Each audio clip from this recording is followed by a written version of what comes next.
ನಿನ್ನೆಯಿಂದಷ್ಟೇ ಅಲ್ಲ, ಅವತ್ತಿನ ಕಾಲಕ್ಕೂ ಇದು ಇತ್ತು. ಇನ್ನೊಬ್ಬರನ್ನ ಕಂಡು ಚುಚ್ಚಿ ಮಾತಾಡೋದು. ನಿಮಗೆ ನಾನು ಒತ್ತಿ ಪದೇ ಪದೇ ಇದನ್ನು ಹೇಳೋ ಉದ್ದೇಶ ಏನು ಅಂತಂದ್ರೆ, ಇವತ್ತಿನಿಂದ ಮುಂದರ ತಿಳಿಲಾರ್ದ ಯಾರ್ದರ ಕಣ್ಣಿಗೆ ನೀರು ಹಾಕ್ಸಿದ್ನಿ ಅಂದ್ರೆ ಮರಳು ಸಿದ್ದೇಶ ಅದನ್ನ ಕ್ಷಮಾ ಮಾಡಿಬಿಡು, ಇನ್ನು ಮುಂದೆ ಅವ್ರ ಜೊತೆ ಚಂದ ಇರ್ತೀನಿ ಅಂತ ನಿರ್ಧಾರ ಮಾಡಬೇಕಾದ ಸಮಯ. ಪುರಾಣ ಅಂತ ಹೇಳೋದು ಬರೀ ಕೇಳಿ ಹೋಗುವಂತಹ ಕತೆ ಅಲ್ಲ. ಪುರಾಣ ಬಂದು ಕುಂತ್ಕೊಂಡು ಒಂದು ತಾಸು ಸುಮ್ಮನೆ ಕೇಳಿ ಹೋಗುವಂತಹ ಕಥೆಯಲ್ಲ. ಒಂದಷ್ಟು ತಿಳ್ಕೊಳ್ಬೇಕು, ಅದ್ರ ಹಂಗ ನಡ್ಕೊಳ್ಬೇಕು, ಒಂದಷ್ಟು ಅರ್ಥ ಮಾಡ್ಕೊಳ್ಬೇಕು. ಇನ್ನು ಮುಂದರ ನಾ ಬದಲಕ್ಕೇನಿ ಅಂತ ಅನಿಸ್ಬೇಕು. ಬ್ಯಾರೆದವ್ರಿಗೆ ಮಾತಾಡಂಗಿಲ್ರಿ, ಮನ್ಯಾಗ ಬಂದು ಸೊಸಿಗೆ ಮಾತಾಡ್ತಾವ. ನಿಮ್ಮ ಮಕ್ಕ ಹೆಗಲು ಕೊಡಾಕ ಬಂದು ಸೊಸಿಗೆ ಮಾತಾಡ್ತಾವ. ನಿನ್ನ ಹೊಟ್ಟೆಗೆ ಏನಕ್ಕೈತಿ ಹೋಗು, ಹಂಗ ಹೊಟ್ಟೆಗೆ ಆಗೋದಿದ್ರೆ ನನ್ನ ಮನೆಗೆ ಯಾಕೆ ಹಿಂಗಕ್ಕಿತ್ತು ಅಲ್ರಿ, ಆಕೆನ ಬೇಡ್ಕೊಂಡು ಬಂದಾಳ, ನಿಮ್ಮ ಮನೆಗೆ ದೀಪ ಹಚ್ಚಬಾರ್ದಂತ. ಹೋಗ್ಲಿ, ನಿಮ್ಮ ಮನೆಗೆ ಆಕೆ ದೀಪ ಹಚ್ಚಲಿಲ್ಲ ಅಂದ್ರೆ ಆಕೆದೇನಾರ ಸ್ವಾರ್ಥ ಸಾಧನೆ ಐತಾ? ಮಾತಾಡೋ ಮುಂದೆ ಎಚ್ಚರ ಇರ್ಬೇಕಲ್ಲ. ಮಂದಿ ಮಾತಾಡಿದ್ರೆ ಮರಿತಾರ, ಮನೆಯವ್ರ ಮಾತಾಡಿದ್ರೆ ಎಷ್ಟು ನೋವಾಗಕ್ಕಿಲ್ಲ ಹೆಣ್ಮಕ್ಳಿಗೆ. ಮಂದಿ ಮಾತಾಡಿದ್ರೆ ಮರೆತು ಬಿಡ್ತಾರೆ, ಯಾಕಂದ್ರೆ ಅವ್ರ ಸಂಬಂಧ ಇರಲ್ರಿ.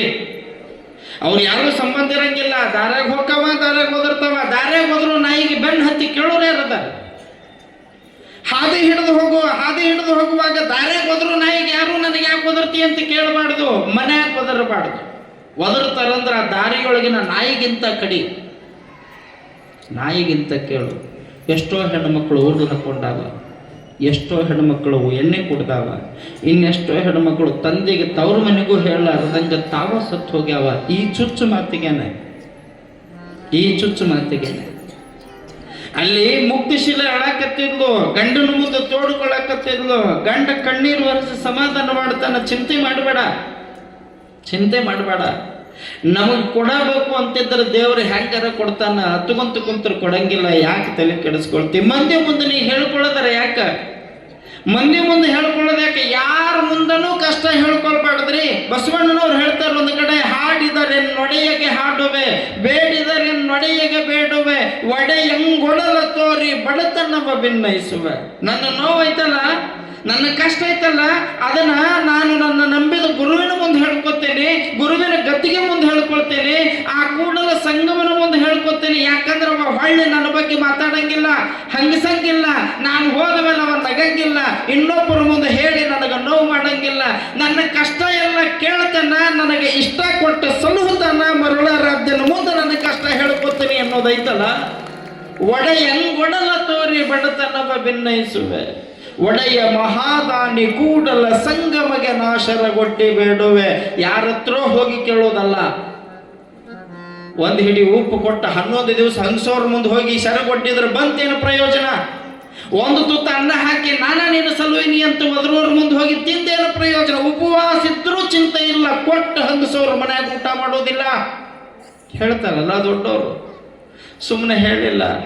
ಗಂಡ ಹೆಂಡತಿಗೆ ಹೇಳ್ತೇನೆ, ಚಿಂತೆ ಮಾಡಬೇಡ, ಅಳಬೇಡ. ಅಳೋದಿದ್ದ ದೇವ್ರ ಮುಂದೆ ಅಳೋನು. ಇವತ್ತೇನು ಹತ್ಕೊಂತ ಮಕ್ಕೊಂಡಿ ಅಲ್ಲ, ಇವತ್ತು ನೀ ದೀಪ ಹಚ್ಚಿಲ್ಲಲ್ಲ, ಸರಿ, ನಿನ್ನ ಮನಸ್ಸಿಗೆ ಸಮಾಧಾನಕ್ಕೂ ಮಟ್ಟ ಇರು. ನಾವು ನಂಬಿದ ದೇವರು ನಮಗದ್ ಬರ್ತಾನ, ನಮ್ಗೆ ಹೊರ ಕೊಡ್ತಾನಂತ ಹೆಂಡತಿ ತಲೆ ಮೇಲೆ ಕೈ ಆಡಿಸಿ ಸಮಾಧಾನ ಮಾಡಿಸಿ ಅಲ್ಲೇ ಮಲಗಿಸಿದ. ತಾನೂ ಅಲ್ಲೇ ಮಲ್ಕೊಂಡ. ಬಹುಶಃ ಆಕೆ ಕಣ್ಣೀರನ್ನು ಕೂಗು ಪರಮಾತ್ಮನಿಗೆ ಕೇಳ್ತೇನೋ. ಊಟ ಮಾಡದೇ ಇರುವಂತಹ ಹೊಟ್ಟೆಯೊಳಗಿನ ಹಸಿವು, ಆ ತಾಯಿಯ ಕಣ್ಣೀರು, ಆ ನೋವು ಪರಮಾತ್ಮನ ಮನಸ್ಸಿಗೆ ಮುಟ್ತೇನೋ ಗೊತ್ತಿಲ್ಲ. ಮಲ್ಕೊಂಡಿದ್ಲು. 4-5 ಗಂಟೆ ಸುಮಾರು ಬೆಳಗ್ಗೆ ಕನಸು ಬೀಳ್ತದ. ಕನಸಿನೊಳಗೊಬ್ಬ ಜಂಗಮ ಮೂರ್ತಿ ಬಂದ. ಜಂಗಮ ಮೂರ್ತಿ ಬಂದು ಹೇಳ್ತಾನಂತ, ಹೇ ಯವ, ಸುಮ್ಮನೆ ಮಕ್ಕೊಂಡ್ರೆ ನಿನಗೆ ಕೂಲಿ ಕೊಡಕ್ಕಾಗತ್ತೇನು? ನೋಡು ಮಾತು ಹೆಂಗದಾವೆ.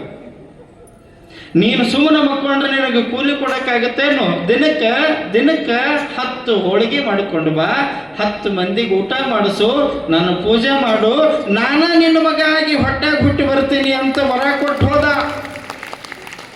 10 ಹೋಳಿಗೆ ಮಾಡ್ಕೊಂಡು ಬಾ, 10 ಮಂದಿ ಗುಣಿಸು, ನನ್ನ ಪೂಜೆ ಮಾಡು, ನಾನ ನಿನ್ನ ಮಗ ಆಗಿ ಹುಟ್ಟಿ ಬರ್ತೀನಿ ಅಂದಾಗ ಪಟ್ನ ಎದ್ದು ಕುಂದಿರ್ತಾಳ. ಕನಸಿನೊಳಗಾದ ಮಾತ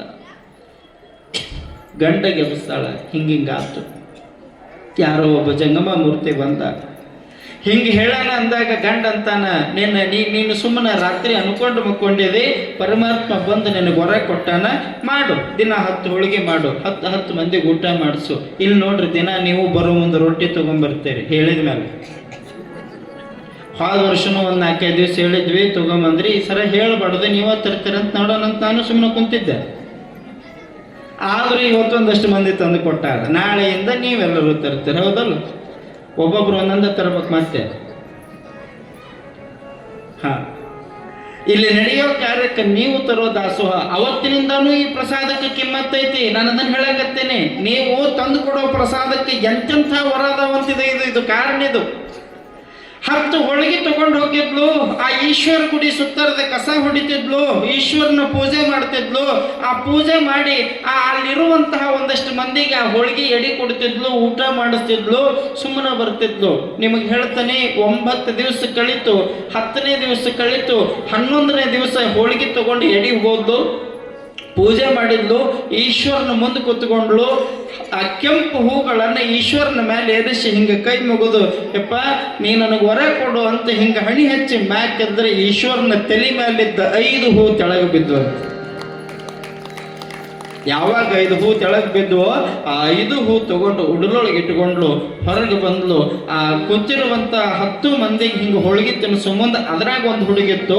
ಈಗ ಹೋಗಿ ಹೋಳಿಗೆ ಹಿಂಗೆ ಕೊಟ್ಟಾಗ ಆ ಹೋಳಿಗೆಯೊಳಗಿನ ಒಂದು ತುತ್ತು ಹರಿದ ಆ ಹುಡುಗಂತಾನ, ದಿನ ನೀನು ನಮಗೆ ಉಣಿಸ್ತಿದಿ, ಇವತ್ತು ನಾನು ನಿನಗೆ ಉಣಿಸ್ತೀನಿ ತಗೋ ಅಂತ ಆ ಹುಡುಗ ಹೊಳ್ಳಿ ಆ ತಾಯಿಗೆ ಊಟ ಮಾಡಿಸಿದ. 11ನೇ ದಿವಸಕ್ಕೆ ಏನು ಪ್ರಸಾದ ಹೊಟ್ಟೆಯೊಳಗೆ ಹೋಯ್ತೋ ಅದೇ ಪ್ರಸಾದ ಆ ತಾಯಿಯ ಗರ್ಭದೊಳಗಿನ ಮಗುವಾಗಿ ಮೂಡಿತು. ಆ ತಾಯಿ ಗರ್ಭವತಿ ಆತು. ವಿಚಾರ ಮಾಡ್ರಿ, ನಾವು ಇನ್ನೊಬ್ಬರಿಗೆ ಉಣಿಸೋದ್ರೊಳಗೆ ಎಂಥ ತಾಕತ್ತೈತಿ ನೋಡ್ರಿ, ಎಂಥ ತಾಕತ್ತೈತಿ ನೋಡ್ರಿ. ಅದಕ್ಕೆ ನಾವು ಹೇಳ್ತೀವಿ, ಮೊದಲ ದೇವರನ್ನು ನಂಬಬೇಕು, ನಂಬಿ ನಡಿಬೇಕು. ಸುಮ್ಮನೆ ನಂಬದೆ ನೆಚ್ಚದೆ ಬರಿದೆ ಕರೆವರು, ನಂಬಿ ಕರೆದೊಡೆ ಓ ಎಂದು ಬರುವ. ಸುಮ್ಮನೆ ನಂಬಿಕೆ ಇಟ್ಟು ನಾವು ಮಾಡೋ ಕಾಯಕದೊಳಗೆ ಶ್ರದ್ಧೆ ಇತ್ತು ಅಂದ್ರೆ ಭಗವಂತ ಒಲಿತಾನ. 3 ತಿಂಗಳಕ್ಕೆ ಗರ್ಭವತಿ ಆಗತಾಳ. ಗರ್ಭವತಿ ಆಗಳನ್ನೋ ಸುದ್ದಿ ಇಡೀ ಶಿವಪುರಕ್ಕೆ ಹಬ್ಬತ್ತ. ಎಲ್ಲರೂ ಖುಷಿಯಿಂದ ಬಂದ ತಾಯಿನ ಮಾತಾಡ್ಸಕ್ ಹೋಗ್ತಾರ. ಅದೇನು ಒದರಿತ್ತಲ್ಲದು, ಇದರ ಮುಖ ನೋಡಬಾರ್ದಂತ ಅದು ಆಲೋಚನೆ ಮಾಡಕತ್ತು. ಕರೆವ ಸುಳ್ಳ ನೋಡಂದ್ಲಂತ ಆಕೆ, ಕರೆವ ಸುಳ್ಳು ನೋಡಂದ್ಲಂತ ಆಕೆ. ಅವು ನಂಬಂಗಿಲ್ರಿ, ಯಾಕಂದ್ರೆ ಅವು ಅದಕ್ಕೆ ಹುಟ್ಟಿರ್ತಾವ. ಏನು ಮಾಡಿದ್ರೆ ಬೇವಿನಕಾಯಿ ವಿಷ ಹೊಳ್ಳಿ ರಸ ಹಾಕುವುದಕ್ಕೆ ಸಾಧ್ಯ ಅಂತ ಹೇಳ್ರಿ, ಅದು ಕೆಟ್ಟದ್ದ, ಅದು ಕೆಟ್ಟ ಹುಳನ, ಕೆಟ್ಟದ್ದ ಅದರ ತಲೆಯಾಗಿರ್ತೈತೆ, ಅದನ್ನು ಶುದ್ಧ ಮಾಡಕ್ ಆಗಂಗಿಲ್ಲ. ಅದಕ್ಕೆ ನಮ್ಮವರಂತಾರ, ಬೇವಿನ ಬೀಜವ ಬಿತ್ತಿ ಬೆಲ್ಲದ ಕಟ್ಟೆಯ ಕಟ್ಟಿ ಹಾಲಿನ ಅಭಿಷೇಕವ ಮಾಡಿ ತುಪ್ಪದ ಒಗರವ ಕಟ್ಟಿ ಕಲ್ಲು ಸಕ್ಕರೆಯೊಳಗೆ ನೆನೆ ಇಟ್ಟು ಜೇನು ತುಪ್ಪದೊಳಗಿಟ್ಟರೆ ಏನು ಫಲ? ಬೇವಿನ ಕಹಿ ಸಿಹಿ ಆಗುವುದೇ? ಆಗಂಗೆ ಇಲ್ಲ, ಅದರ ವಿಷಾನೇ. ಊರು ಜನ ಎಲ್ಲ ಬಂದ್ರು, ಆ ತಾಯಿನ ಹರಸಕತ್ತಿದ್ರು. ಅಮ್ಮ ಬಹಳ ಚಲೋ ಅಂತಂದ್ರು. ದಿನದಿಂದ ದಿನಕ್ಕೆ ಆ ತಾಯಿ ಲಕ್ಷಣಗಳು ಬೇರೆ ಆಗಕತ್ತಿದ್ವು. ಸಣ್ಣದೊಂದು ಕಾರಣ ಮಾಡ್ತಾರೆ. ಕಾರಣ ಮಾಡಿದ ಮೇಲೆ ಆಕೆಯ ಮುಖ ಬದಲಾವಣೆಗಳಾಗುತ್ತೆ. ಆಕೆಯಲ್ಲಿ ಬೆಳದಿಂಗಳ ಬೆಳಕು ಮೂಡುವುದಕ್ಕೆ ಪ್ರಾರಂಭವಾಗುತ್ತೆ. ಒಳ್ಳೆ ಮಗು ಹೊರಗೆ ಬರುತ್ತೆ ಅಂತಂದ್ರೆ, ಸತ್ಸಂತಾನ ಹೊರಗೆ ಬರುತ್ತೆ ಅಂದ್ರೆ ಆ ತಾಯಿ ಸೌಂದರ್ಯ ಇಷ್ಟು ಬದಲಾಯ್ತಲ್ಲ. ದಿನ 1, 2, 3, 4 ತರದಲ್ಲಿ ಕಳೆಯುತ್ತಾಗ ವಾರ, ವಾರ 2, 3, 4 ತರದಲ್ಲಿ ಕಳೆಯುತ್ತಾಗ ಮಾಸ, 9 ತಿಂಗಳು ಕಳಿತು. ಖರೆ ಆ ತಾಯಿ ಹೋಳಿಗೆ ಮಾಡೋದು ಬಿಟ್ಟಿದ್ದಿಲ್ಲ, ಮಂದಿ ಉಣಿಸೋದು ಬಿಟ್ಟಿದ್ದಿಲ್ಲ. ಹೊಟ್ಟೆಲಾಗಿಂದ ಬಿಟ್ಬಿಡ್ತಾವ ನಮ್ಮ ಮಂದಿ, ಹೊಟ್ಟೆಲಾಗಿಂದ ಬಿಟ್ಬಿಡ್ತಾವ ನಮ್ಮ ಮಂದಿ. ಯಾಕೆ? ಡಾಕ್ಟ್ರ್ ಹೇಳಿ ಕಳಿಸಿರ್ತಾರೆ ಅವ್ರಿಗೆ, ಚೆಕ್ ಮಾಡಿ ವಜ್ಜೆ ಎತ್ತಬೇಡ ಅಂತೇಳಿ. ಒಂದು ಮನೆ ಪ್ರಸಾದಕ್ಕೆ ಹೋಗಿದ್ವಿ ನಾವು, ಒಂದು ಮನೆ ಪ್ರಸಾದಕ್ಕೆ ಹೋಗಿದ್ವಿ. ಆಕೆ ಹಿಂಗೆ ಕುಂತಿದ್ಲ, ಕಂಪ್ಯೂಟರ್ ಕುಂತಂಗೆ ಗೋಣ ಮ್ಯಾಕ್ ಎತ್ಕೊಂಡ. ಗಂಡಕ್ಕೆ ಕೈಯಾಗ ತಾಟ್ ಹಿಡ್ಕೊಂಡು ಉಣಸಕತ್ತಿದ್ದ. ಎಷ್ಟು ಪುಣ್ಯ ಮಾಡಿವೆ ಅವನೇನ, ನಾನು ಎಷ್ಟರ ಪುಣ್ಯ ಮಾಡಿ ತಾಯಿ ಗಂಡು ತುತ್ತು ಮಾಡಿ ಉಣಿಸ್ತಲ್ಲ ನಿಲ್ಗಂದ್ರ ಅವ ಅಂದ, ಎಲ್ಲಿ ತರ್ತೀರಿ ಬರ್ರಿ ಡಾಕ್ಟರ್ ಹೇಳೇನಂದ. ಅವ ಏನ್ ಹೆಂಡತಿ ಉಣಸಂತ ಹೇಳ ನಾನು ಅಂದ. ನಾನು ಇಲ್ರಿ ಮತ್ತೇನ್ ಹೇಳನ, ಆಕೆ ಹೊಟ್ಟೆ ಇಳದಲ್ರಿ, ವಜ್ಜೆ ಎತ್ತು ಬೇಡ ಅಂತ ಹೇಳೇನ ಅಕ್ಕಿಗೆ ಅಂತ. ಊಟದ ತಾಟ್ ವಜ್ಜಾಗಿತ್ತಂತ ಅಕ್ಕಿಗೆ, ಊಟದ ತಾಟ. ಈಗಿನವ್ರು ಆಗಿನವ್ರು 8 ಹೊರಿ, ಸುಮ್ಮನೆ ಹುಲ್ಲಿನ ಹೊರಿ ಅಥವಾ ಮೇವು ಹೊತ್ಕೊಂಡ್ ಒಗದು ಒಂದು ಕಪ್ ಚಾ ಕುಡ್ದು 2 ಮಕ್ಕಳಿಗೆ ಜನ್ಮ ಕೊಟ್ಟಾರ ಅವ್ರು. ನೋಡ್ಬೇಕು ಈಗಲ ಅವ್ರದ್ದು ಎಲ್ಲಿ ಜೋರ್ ನಡೆದ್ರೆ ನೆಲಕ ನೋವಾಕತ್ತೇನು ಅನ್ನಂಗೆ, ಜೋರ್ ನಡೆದ್ರೆ ನೆಲಕ ನೋವಾಕತ್ತೇನು ಅನ್ನಂಗೆ. ಇವ್ರು ಸಾವಕಾಶ ಹಿಂಗೆ ಹೊಂಟಿದ್ದಕ್ಕೆ ಕಾಲ ಮೇಲೆ ಕಾಲಿಟ್ಕೊಂಡು ನಾಯಿ ಒದರಕತ್ತಿತ್ತಕ್ಕೆ ನೋಡಿ. ಗಾಂಡಿ ಜಬರಿಸಿದ್ರೆ ಇವ್ರು ಹೆಚ್ಚು ದೂರ ಹೋಗಂಗಿಲ್ಲ, ನಾಯಿ ಒದರಿದ್ರೆ ಓಡಿ ಹೋಗ್ಬಿಡ್ತಾವ. ಹೇಳೋ ವಿಚಾರ, ಆ ತಾಯಿ ಗರ್ಭವತಿ ಆದಲ್ಲ, ಒಂದು ದಿವಸನೂ ತಾ ಮಾಡೋ ಕಾಯಕ ಬಿಟ್ಟಿದ್ದಿಲ್ಲ. ಪ್ರತಿ ದಿವಸ ಹೋಗಿ ಕೆಲಸ ಮಾಡಿ ಬರ್ತಿದ್ಲು. ತಾಯಿ, ನಿಮ್ಗೆ ನೆನಪಿರಲಿ, ಹೆರಿಗೆ ಅಂತಂದ ತಕ್ಷಣ ನಿಮ್ಗೆಲ್ಲರಿಗೂ ಗೊತ್ತೈತೆ ಅದು ಎಂಥ ನೋವು ಅಂತಂದ್ರೆ, ಬಹುಶಃ ಆ ಕ್ಷಣ ಆ ತಾಯಿಗೆ ನಾವು ಎಷ್ಟು ಕೋಟಿ ಶರಣಗಳನ್ನು ಹೇಳಿದ್ರೂ ಕಡಿಮೆ ಆಗೋದಿಲ್ಲ. ಯಾಕಂದ್ರೆ ಆ ನೋವನ್ನು ಯಾರೂ ಸಹಿಸಕ್ಕಾಗಂಗಿಲ್ಲ. ಆ ನೋವಿನ ಬಗ್ಗೆ ಯಾರಿಗೂ ಕಲ್ಪನೆ ಇಲ್ಲ. ನಾವು ಹಂಗೆ ಮಾತಾಡೋರು, ನಾವು ಡಾಕ್ಟ್ರಿಗೆ ರೊಕ್ಕ ಕೊಟ್ಟು ಏನಾಗೈತಿ ಅಂತ ಕೇಳೋರಲ್ಲ. ಆ ನೋವು ಅನುಭವಿಸಿದವರಿಗೇನೋ ಗೊತ್ತು. ಅಷ್ಟು ನೋವು ಪಡಬೇಕಾಗಿತ್ತಲ್ಲ. ಈ ತಾಯಿ ಪ್ರತಿ ದಿವಸ ಹೋಗಿ ದೇವರಿಗೆ ಪೂಜೆ ಮಾಡ್ತಿದ್ಲು. ಮಗ ಹಿಂಗ ಡೆಲಿವರಿ ಸಮಯಕ್ಕೆ ಭಾಳ ದಿವಸಕ್ಕೆ ಮಕ್ಕಳಾಗ್ಯಾವ, ಕೂಸು ಅಡ್ಡ ಸಿಕ್ಕೊಂಡ್ರೆ ಹೆಂಗ, ಇವನ್ನೆಲ್ಲ ವಿಚಾರ ಮಾಡಕತ್ತಿದ್ರು ಒಣೆನವರು ದಿನ ತುಂಬಿದ ಮೇಲೆ. ಇವತ್ತ ನಾಳೆ ಹೆರಿಗೆ ಆಗ್ಬೋದು ಅನ್ನುವಂತಹ ಸಂದರ್ಭಕ್ಕೆ ಎಲ್ಲರೂ ಆಲೋಚನೆ ಮಾಡಕತ್ತಿದ್ರು. ಗಂಡ ಭಕ್ತಿಶೀಲ ಏನ್ ಮಾಡಿದ ಅಂತಂದ್ರೆ 5 ಮಂದಿ ಅವತ್ತಿನ ಕಾಲಕ್ಕೆ ಪ್ರಸೂತಿ ತಜ್ಞರು ಅಂತ ಏನು ಕರಿತೀವಲ್ಲ, ಸೂಲಗಿತ್ತಿಯರು ಅಂತ ಕರಿತಿದ್ರು ಆಗಿನವರು. ಈಗೆಲ್ಲ ಡಾಕ್ಟರ್. ಎಂಥ ಶಕ್ತಿ ಕೊಟ್ಟಿದ್ದಾರೆ ಅವ್ರ ಕೈಯಾಗ ಪರಮಾತ್ಮ. ಎಂಥ ಶಕ್ತಿ ಕೊಟ್ಟಿದ್ದ. ಅವ್ರೇನು ಇವ್ನವ್ರಂಗೆ PhD ಮಾಡಿದ್ದಿಲ್ಲ, MD ಓದಿದ್ದಿಲ್ಲ, ಡಾಕ್ಟರು ಆಗಿದ್ದಿಲ್ಲ. ಅವ್ರ ಗೈನಕಾಲಜಿಸ್ಟು ಅಲ್ಲ. ಸುಮ್ಮನೆ ಗರ್ಭದ ಮೇಲೆ ಅವ್ರು ತಮ್ಮ ಕೈ ಇಟ್ಟರೆ ಸಾಕು, ಅವ್ರ ಕೈ ಗುಣಕ್ಕೆ ನಾರ್ಮಲ್ ಹೆರಿಗೆ ಹಾಕಿತ್ತು, ಕೂಸು ಹೊರಗೆ ಬರ್ತಿತ್ತು. ಎಂಥ ತಾಕತ್ತು ಅವ್ರ ಕೈಯಾಗ. ಈಗ ಚಾಕು ಹಿಡ್ಕೊಂಡೆ ನಿಂತಿರ್ತಾವ ಡಾಕ್ಟರ್. ದವಾಖಾನಿಗೆ ಹೋದ್ರೆ ಸಾಕಂತ ಸೀದಾ ಚಾಕು ಹಿಡ್ಕೊಂಡೆ ನಿಂತಿರ್ತಾವ. ನಾನು ಆಶ್ಚರ್ಯ ನಿಮಗೆ ಹೇಳ್ತೇನೆ, ಈಗಿನವ್ರಿಗೂ ಆಗಿನವ್ರಿಗೂ ಎಷ್ಟು ಸತ್ಯ. ಅವತ್ತು ಮುಕ್ತಿಶೀಲೆ ಹೆರಿಗೆ ಆಗಬಹುದು ಅನ್ನುವಂತಹ ಸಮಯ. ಅವತ್ತು ಎಲ್ಲ ಸೂಲಗಿತ್ತಿಯರು ಬಂದರು, ಆ ತಾಯಿ ಆರೈಕೆ ಮಾಡಕತ್ತಿದ್ರು. ಏನಾದರೂ ಕೂಡ ಆಕೆಗೆ ನೋವು ಬರಲಿಲ್ಲ. ನೋಡ್ರಿ, ವಿಚಾರ ಮಾಡಿ, ನೋವು ಬರಲಿಲ್ಲ. ನೋವು ಬರದೇ ಇದ್ದಾಗ ಒಂದಿಷ್ಟು ಮಂದಿ ಅಂತಿದ್ರಂತ, ಹೆರಿಗೆ ಇದ್ದದ್ದರ ಕರೆವ ಏನು ಒಳಗೆ ದುರ್ಮಾಂಸ ಬೆಳೆದೈತೆ ನೋಡಂದ್ರಂತ ಅವ್ರು.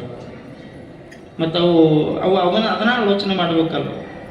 ಯಾರು ಏನೇ ಮಾತಾಡ್ಲಿ ಕಿವಿ ಕೊಡೋದು ಬೇಡ ಅಂತ ತಾಯಿ ಸುಮ್ಮನಿದ್ಲು. ಸೂಲ್ಗಿತ್ತಿಯರಂದ್ರೆ ಇವತ್ತಂತೂ ಆಗಲಿಲ್ಲ. ರಾತ್ರಿ ಏನಾರ ಒಂಚೂರು ನೋವು ಕಾಣಿಸ್ತು ಅಂದ್ರೆ ಹೇಳಿ ಕಳಿಸು, ನಾವು ಬರ್ತೀವಿ, ಬೆಳ್ತಾನೆ, ಇಲ್ಲಿ ಕುಂದ್ರೋದು ಬೇಡ, ದೇವ್ರು ನಿನಗೆ ಚಲೋ ಮಾಡ್ತಾನಂತ ಹೇಳಿ ಆಕೆಗೆ ಧೈರ್ಯ ಹೇಳಿ ಎಲ್ಲರೂ ಹೋದ್ರು. ರಾತ್ರಿ ಭಗವಂತನ ಸ್ಮರಣೆ ಮಾಡಿದ್ಲು, ತಾನು ಪ್ರಸಾದ ಮಾಡಿದ್ಲು, ಗಂಡುಗೂ ಪ್ರಸಾದ ಮಾಡಿಸಿದ್ಲು. ಮಲ್ಕೊಳ್ಬೇಕಾದ್ರೆ ಪರಮಾತ್ಮ ಎಲ್ಲ ನಿನ್ನ ಕೂಡೈತಪ್ಪ, ನೀನು ಹೆಂಗಂಗೆ ಮಾಡ್ತಿದ್ದು ಹಂಗಂಗೆ ಮಾಡು ಅಂಥೇಳಿ ನಮಸ್ಕಾರ ಮಾಡಿ ಮಲ್ಕೊಂಡ್ಳು. ನಿಮಗೆ ಗೊತ್ತಿರಲಿ, ಕನಸಿನೊಳಗೆ ಬಂದು ಜಂಗಮ ಮೂರ್ತಿ ಹೇಳಿದ್ದ, ನಾನು ನಿನ್ನ ಹೊಟ್ಟೆಗೆ ಬರ್ತೀನಿ ಅಂತೇಳಿ. ಈಕೆಗೆ ನೋವು ಕೊಡಲಾರ್ದಂಗೆ ಹೆರಿಗೆ ಆಗಬೇಕು ಅಂತ ಗಂಡನ ಆಸೆ ಆಗಿತ್ತು. ಸೂಲಗಿತ್ತಿಯರು ಬಂದು ನಿನಗೆ ಒಳ್ಳೇದಾಗಲಿ ಅಂತ ಹರಿಸಿ ಹೋಗಿದ್ರು. ಮಲ್ಕೊಂಡಂಥ ಹೆಣ್ಮಗಳಿಗೆ ನೋಡ್ರಿ, ವಿಚಾರ ಮಾಡ್ರಿ, ಆಕೆ ಮಲ್ಕೊಂಡಾಳ. ರಾತ್ರಿ 2-3 ಗಂಟೆಗೆ ಆಕೆಗೆ ಮತ್ತೆ ಕನಸು ಬೀಳ್ತೈತೆ. ಕನಸಿನೊಳಗೆ ಆ ತಾಯಿ ಪರಮಾತ್ಮನ ಶಿವಲೋಕ ನೋಡಕತ್ತಾಳೆ. ಅಲ್ಲಿ ಪಾರ್ವತಿ, ಗೌರಿ, ಸರಸ್ವತಿ, ಸರ್ವಮಂಗಳ, ಇವರೇನು ಅಷ್ಟಲಕ್ಷ್ಮಿ ಇರದಾರ, ಇವರೆಲ್ಲರೂ ಓಡಾಡಕತ್ತಾರ ಸ್ವರ್ಗದೊಳಗೆ. ಪರಮಾತ್ಮ ತನ್ನ ಪೀಠದ ಮೇಲೆ ಕುಂತಾನ. ನಾರದ ಮುಂದೆ ನಿಂತುಕೊಂಡು ತಾಳ ಹಾಕಕತ್ತಾನ. ಭೃಂಗಿ ನಾಟ್ಯ ಮಾಡಕತ್ತಾನ. ಅಲ್ಲಿರುವಂತಹ ಲಕ್ಷ್ಮಿ ಎಲ್ಲ ದೇವಕನ್ನಿಕೆಯರು, ಸರಸ್ವತಿಯವರು, ಮಹಾಲಕ್ಷ್ಮಿ, ಇವರೆಲ್ಲರೂ ಅಷ್ಟಗೌರಿಯರು ಓಡಾಡಕತ್ತಾರ, ಮಂಗಳ ಗೌರಿಯವರು. ಅದರೊಳಗೆ ಈ ಹೆಣ್ಮಗಳೋಗಿ ನಿಂತಾಳ ನೋಡ್ರಿ. ಹಿಂಗೆ ಅವ್ರು ನೋಡ್ಕೊಂತ ಅವರು ಸುಮ್ಮನೆ ಓಡಾಡಕತ್ತಿದ್ದಿಲ್ಲ. ಕೈಯಾಗ ಒಂದು ಚಂದದ ಕೂಸನ್ನು ಹಿಡ್ಕೊಂಡಾರ. ಆ ಕೂಸನ್ನು ತೂಗಿ ಆಡಿಸಕತ್ತಾರ. ಒಬ್ಬರ ಕೈಯಿಂದ ಇನ್ನೊಬ್ಬರ ಕೈ ಕೊಡ್ತಾರ. ಆಕೆ ತೂಗಿ ಆಡಿಸ್ತಾಳ, ಮತ್ತೊಬ್ಬರ ಕೈಯಾಗ ಕೊಡ್ತಾರ. ನಿಮಗೆ ಹೇಳ್ತೇನೆ, ಒಬ್ಬ ಹೆಣ್ಮಗಳು, ಒಬ್ಬ ತಾಯಿ, ಅದರೊಳಗೆ ಸರಸ್ವತಿ, ಅದರೊಳಗೆ ಆ ತಾಯಿ ಹಿಡ್ಕೊಂಡು ಓಡಿ ಬಂದು ಈಕಿ ಕೈಯಾಗ ಹಿಂಗೆ ಕೊಡಕ್ಕೆ ಹೋಗ್ತಾಳೆ. ಈಗ ಹಿಂಗೆ ಕೈ ಒಡ್ತಾಳೆ, ಕಸ್ಕೊಂಡು ಮತ್ತೆ ಓಡಕ್ತಾಳೆ. ಈಕೆ ಕೈ ಒಡ್ತಾಳೆ, ಕೈಯಾಗ ಕೊಡ್ಲಾರ್ದ ಓಡ್ ಹೋಗ್ತಾರ. ನಿಮಗೆ ಹೇಳ್ತೀನಿ, ಅವರೆಲ್ಲರೂ ಓಡಾಡಿ ಕುಣಿದಾಡಿ ಆ ಮಗುವನ್ನ ಕೈಯಾಗ ಹಿಡ್ಕೊಂಡು ಮುತ್ತು ಕೊಡೋದು, ಜೋಗಳ ಹಾಡೋದು, ಇದೆಲ್ಲ ನೋಡಿ ಅಮ್ಮ ನನಗೂ ಸ್ವಲ್ಪ ಕೊಡೆ ತಾಯಿ ಅಂತ ಕೇಳ್ತಾಳೆ ನೋಡ್ರಿ. ಬರೇ ನೀವ ಕೈಯಾಗ ಹಿಡ್ಕೊಂಡು ಆಡಕತ್ತಿರಲ್ಲ, ಆ ಕೂಸು ನನಗೂ ಒಂಚೂರು ಕೊಡು ಅಂತಂದ್ರೆ ತಡಿ ಕೊಡ್ತೀನಿ ತಡಿ ಅಂತ ಹೇಳಿ ಪರಮಾತ್ಮನ ಮುಂದೆ ಹೋಗಿ ಆ ಕೂಸನ್ನ ಪರಮಾತ್ಮನ ಮಡಿಲ ಮೇಲೆ ಮಲಗಿಸ್ತಾರೆ. ಪರಮಾತ್ಮ ಆ ಕೂಸಿಗೆ ಲಿಂಗ ಧಾರಣೆ ಮಾಡ್ತಾನೆ. ಇದು ಕನಸಿನಾಗ ಆಗತ್ತೈತ್ರಿ ನಾ ಹೇಳೋದು. ಸಾಕ್ಷಾತ್ ಪರಮಾತ್ಮ ಕೂಸಿಗೆ ಲಿಂಗ ಧಾರಣೆ ಮಾಡ್ತಾನ. ಲಿಂಗ ಧಾರಣೆ ಮಾಡಿದ ಕೂಸು ಕೈಯಾಗಿ ಹಿಡ್ಕೊಂಡ್ರ ಸಾಕ್ಷಾತ್ ದಿವ್ಯ ಜ್ಯೋತಿ ಹೊಳೆಯೋ ಚಂದ್ರನ ಹಂಗ ಮುದ್ದು ಮುಖ ಹೊಳೆಯಾಕತ್ತೈತಿ.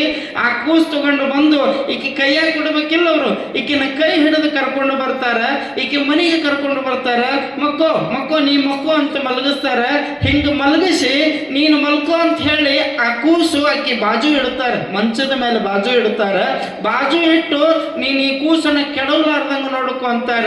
ಹೂ ಅಂತ ತಿಳ್ಕೊಂಡು ಹೊಳ್ಳಿ ಅವ್ರು ಇಷ್ಟರ ಮ್ಯಾಕ್ ಹೋಗ್ತಾರ. ಈ ಕೂಸು ಹಿಂಗ ಹೊಳ್ಳಿ ಆ ಮಂಚದ ತೆಳಗ ಇನ್ನೇನು ಕೈ ಜಾರಿ ಬಿತ್ತು ಅನ್ನತ್ತಿಗೆ ಯಪ್ಪ ಅಂತ ಮ್ಯಾಕ್ ಕೇಳ್ತಾಳ. ಹೊಟ್ಟಿ ಕರಿಗೆ ಹೋಗಿತ್ತು, ಕೂಸು ಮಂಚದ ಮೇಲೆ ಬಿದ್ದಿತ್ತು. ಹೊಟ್ಟೆ ಕರಿಗೆ ಹೋಗಿತ್ತು, ಕೂಸು ಮಂಚದ ಮೇಲೆ ಆಡಕತ್ತಿತ್ತು. ಕನಸಿನೊಳಗಾಗಿತ್ತು, ನನಸಾಗಿತ್ತು. ಹ್ಯಾಂಗಾಯ್ತು ಕೂಸು ಅಂತನ ಗೊತ್ತಾಗ್ಲಿಲ್ಲ. ಎತ್ತು ನೋಡ್ತಾಳ, ಕೂಸು ನಗಾಕತ್ತೈತಿ. ಅತ್ಕೊಂತ ಬಂದು ಕೂಸಲ್ಲ, ಅತ್ಕೊಂತ ಬಂದು ಕೂಸಲ್ಲ. ತಾಯಿ ಕಣ್ಣೊಳಗ ನೀರ್ ಹಾಕ್ಸಿದ ಕೂಸುನು ಅಲ್ಲ. ಗರ್ಭಕೋಶದೊಳಗ ಹೆಚ್ಚು ಕಡಿಮೆ ಮಾಡಿ ಕರಳ ಒಳ್ಳೆ ಕತ್ತರಿಸಿದ ಕೂಸು ಅಲ್ಲ. ರಕ್ತಸ್ರಾವ ಹರಿಸಲಾರದ ಕೂಸು ಅಲ್ಲ. ಯೋನಿಯೊಳಗ ಬಂದವನಲ್ಲ, ಅಯೋನಿಜನಾಗಿ ಬಂದ ಕೂಸ ಗಂಡು ಮಗು. ಲಿಂಗ ಕಟ್ಟಿದ್ದನ್ನ ನೋಡಿದ್ಲಲ್ಲ ಕನಸಿನಾಗ, ಇದು ಹೌದನ ಅಂತ ನೋಡ್ತಾಳ. ಪರಮಾತ್ಮ ಕಟ್ಟಿದ ಲಿಂಗ ಆ ಮಗುವಿನ ಕುತ್ತಿಗೆಯೊಳಗ ತೂಗಕತ್ತಿತ್ತು ಅಂದ್ರೆ ವಿಚಾರ ಮಾಡ್ರಿ, ಬಂದ ಕೂಸು ಎಷ್ಟು ಪುಣ್ಯವಂತಂತ ಹೇಳಕ್ ಚಂದ ಐತ್ರಿ ಅಜ್ಜಾರ. ನಮ್ಮೂರಿ ನಮ್ಮ ಹೆಂಗೆ ಬರ್ತಾವಂದ್ರೆ ಒಂದು 8 ದಿವಸ ನಮ್ಮ ಪ್ರಜ್ಞೆ ತಪ್ಸೆ ಬರ್ತಾವ, ಒಂದು 15 ದಿವಸ ನಮ್ಮ ಪ್ರಜ್ಞೆ ತಪ್ಸೆ ಬರ್ತಾವ. ನೆನಪಿರ್ಲಿ, ದೇವರು ವರ ಕೊಟ್ಟ ಅಂತಂದ್ರೆ ಅದಕ್ಕೆ ನಮ್ಮವ್ರು ಹೇಳಿದ್ರು, ನೀನು ಒಲಿದರೆ ಕೊರಡು ಕೊನರು ವದಯ್ಯ, ನೀನು ಒಲಿದರೆ ಬರಡು ಹಯನ ಹುದಯ್ಯ, ನೀನು ಒಲಿದರೆ ವಿಷವು ಅಮೃತವಾಗುವುದಯ್ಯ, ನೀನು ಒಲಿದರೆ ಸಕಲ ಪಡಿ ಪದಾರ್ಥಗಳು ಇಡಿಯಲ್ಲಿಪ್ಪವಯ್ಯ ಕೂಡಲ ಸಂಗಮ ದೇವ. ಭಗವಂತನ ಒಲುಮೆ ಬೇಕ್ರಿ. ತಾಯಿ ಕಣ್ಣಾಗಿ ನೀರು ಹಾಕಿಸ್ಲಿಲ್ಲ, ಹೆರಿಗೆ ನೋವು ಕೊಡ್ಲಿಲ್ಲ, ಬಾಣಂತಿತನ ಮಾಡಿಸ್ಬೇಕು ಅಂತ ಅನಿಸ್ಲಿಲ್ಲ. ಆಕೆಗೆ 8 ಮಂದಿ ಕುತ್ಕೊಂಡು ಆರೈಕೆ ಮಾಡಬೇಕು ಅಂತ ಅನಿಸ್ಲಿಲ್ಲ. ಹೆರಿಗೆ ನೋವು ಅಂದ್ರೆ ಏನು ಅಂತ ಗೊತ್ತಾಗ್ಲಿಲ್ಲ. ಸಾಕ್ಷಾತ್ ಪಾರ್ವತಿ ದೇವಿ ಕೂಸು ಕೈಯಾಗಿ ಹಿಡ್ಕೊಂಡು ಬಂದು ಮಂಚದ ಮೇಲೆ ಇಟ್ಟು ಹೋಗಾಳ ಅಂತಂದ್ರೆ ಹೆಂಗೆ ಹುಟ್ಟಿರ್ಬಹುದು ಮುಗ್ಧ ಸಂಗಯ್ಯನವರು. ಯಾಕೆ ಉಪ್ಪಲದಿನ ಸಂಗಮೇಶಗೆ ನಡ್ಕೊಂಡು ನಾವು ಶರಣ ಹೊಡೆದ್ವಿ ಅಂತಂದ್ರೆ ಕೇಳಿದ್ದೆ ಸಿಗತೈತಿ ಅಂದ್ರೆ, ಆ ಉಪ್ಪಲದಿನ ಸಂಗಮೇಶ ಹುಟ್ಟಿದ್ದು ಸಂಸಾರದ ಸುಖಬಂಧನದೊಳಗಲ್ಲ, ಪರಮಾತ್ಮನ ಆ ಅನುಭವದೊಳಗ, ಪರಮಾತ್ಮನ ರಕ್ಷೆಯೊಳಗ ಅವನಿಂದ ಬಂದಿರುವಂತಹ ಕೂಸು ಈ ಸಂಗಯ್ಯ ಆಗತ್ತೆ ಅನ್ನುವಂತಹ ವಿಚಾರ ತಮ್ಮೆಲ್ಲರಿಗೆ ತಿಳಿಸಿ, ಹಿಂಗು ಹುಟ್ಟಿದ ಮಗು ಬೆಳಗ್ಗೆ ಸೂರ್ಯ ಹುಟ್ಟುವುದರೊಳಗಾಗಿ ಮಂಚದ ಮೇಲೆ ಆಡುವಂತಹ ಕೂಸು ಸುತ್ತ ಊರಿಗೆ ಆ ಶಿವಪುರ ಗ್ರಾಮಕ್ಕೆ ಸಂತೋಷ ನೀಡುತ್ತೆ. ಇನ್ನೂ ಸತ್ಯ ಏನು ಅಂತಂದ್ರೆ, ಯಾವಾಗ ಬೆಳಗ್ಗೆ ಹರಿತೋ ಈ ಮುದ್ದು ಮಗುವಿನ ಮುಖ ಊರವ್ರು ನೋಡಿದ ತಕ್ಷಣ ಊರಾಗ ಎಷ್ಟು ಬಾವಿ ಬತ್ತಿದ್ವು, ಎಲ್ಲ ಬಾವಿಗಳು ತುಂಬ ಹರಿಯಾಕತ್ತಿದ್ವು ಅಂತ ಅವತ್ತಿನ ಕಾಲಕ್ಕೆ. ಒಣಗಿರುವಂತಹ ಗಿಡಗಳೆಲ್ಲ ಹೂಗಳನ್ನು ಬಿಟ್ಟು ನಿಂತುಕೊಂಡಿತ್ತು, ಬತ್ತಿ ಹೋದ ಹಣ್ಣಗಳೆಲ್ಲ ಹರಿಯಾಕತ್ತಿತ್ತು. ಎಂತಹ ವೈಚಿತ್ರ್ಯ! ಗುರು ಬರುವಂತಹ ಕಾಲಕ್ಕೆ ಎಲ್ಲ ಕೆಟ್ಟು ಹೋಗ್ತಾವು ಅನ್ನುವಂತಹದಕ್ಕೆ ನಮ್ಮವ್ರು ಅದನ್ನ ಹೇಳ್ತಾರೆ. ಸದ್ಗುರು ಸಾಕಿದ ಮದ್ದಾನೆ ಬರುತ್ತಿದೆ, ಎದ್ದ ಹೋಗಿರಿ ಇದ್ದನಿಂದ ಕರೆ, ಬಿದ್ದು ಈ ಭುವಿಯೊಳು ಒತ್ತಾಡುವ ಜನಗಳನ್ನು ಉದ್ಧಾರ ಮಾಡಲು ಬರುತ್ತಲಿದೆ. ಸದ್ಗುರು ಸಾಕಿದ ಮದ್ದಾನೆ ಬರುತ್ತಿದೆ, ಎದ್ದು ಹೋಗಿರಿ ಇದ್ದನಿಂದ ಕರೆ. ಪರಮಾತ್ಮ ಬರಬೇಕಾದ್ರೆ, ಜ್ಞಾನ ಬರಬೇಕಾದ್ರೆ, ಬೆಳಕು ಬರಬೇಕಾದ್ರೆ ಕತ್ತಲು ಹೆಂಗೆ ಹೋಗುತ್ತೋ ಹಂಗ ಆ ಊರಿನ ಕಷ್ಟಗಳೆಲ್ಲ ಕಳೆದವು ಅನ್ನುವಂತಹ ವಿಚಾರ ತಿಳಿಸಿ, ಹುಟ್ಟಿದ ಕೂಸಿಗೆ 10 ದಿವಸ ಕಳೆದ ಮೇಲೆ ಹೆಸರಿಡುವಂತಹ ಕಾರ್ಯ, ಆ ಕಾರ್ಯವನ್ನು ನಾಳೆ ದಿವಸ ನಾವು ನೀವೆಲ್ಲ ಮಾಡೋಣ. ಹೆಸರಿಡಬೇಕಾದ್ರೆ ಯಾರು ಬಂದ್ರು, ಯಾರು ಆ ಹೆಸರಿಡೋ ಕಾರ್ಯಕ್ಕೆ ಕಾರಣೀಭೂತರಾದ್ರು, ಯಾವ ಹೆಸರಿನಿಂದ ಆ ಮಗುವನ್ನು ಕರೆದ್ರು ಅನ್ನೋ ವಿಚಾರನ ನಾಳೆ ದಿವಸ ನಾವು ನೀವೆಲ್ಲ ನೋಡೋಣ ಅಂತ ಹೇಳ್ತಾ, ತಮಗೆಲ್ಲ ಒಂದು ಮಾತು ಏನು ಹೇಳೋದು ಅಂತಂದ್ರೆ, ಸ್ವಲ್ಪ ಆದಷ್ಟು ಬೇಗ ಬರೋ ಪ್ರಯತ್ನ ಮಾಡ್ರಿ. ಆನಂತರ ಬಂದು ಅರ್ಧ ಆಯ್ತು ಪುರಾಣ ಅಂತ ಅನಿಸ್ಕೊಳ್ಳೋದು ಬೇಡ, ಆದಷ್ಟು ತೀವ್ರವಾಗಿ ಬಂದು. ಮತ್ತೆ ನಾಳೆ ತೊಟ್ಟಿಲು ಕಾರ್ಯ ಇರೋದ್ರಿಂದ ತೊಟ್ಟಿಲು ಅಲಂಕಾರ ಯಾರು ಮಾಡ್ಬೇಕ್ರಿ? ತೊಟ್ಟಿಲ ಅಲಂಕಾರ ಯಾರು ಮಾಡ್ಬೇಕ್ರಿ? ಸುಮ್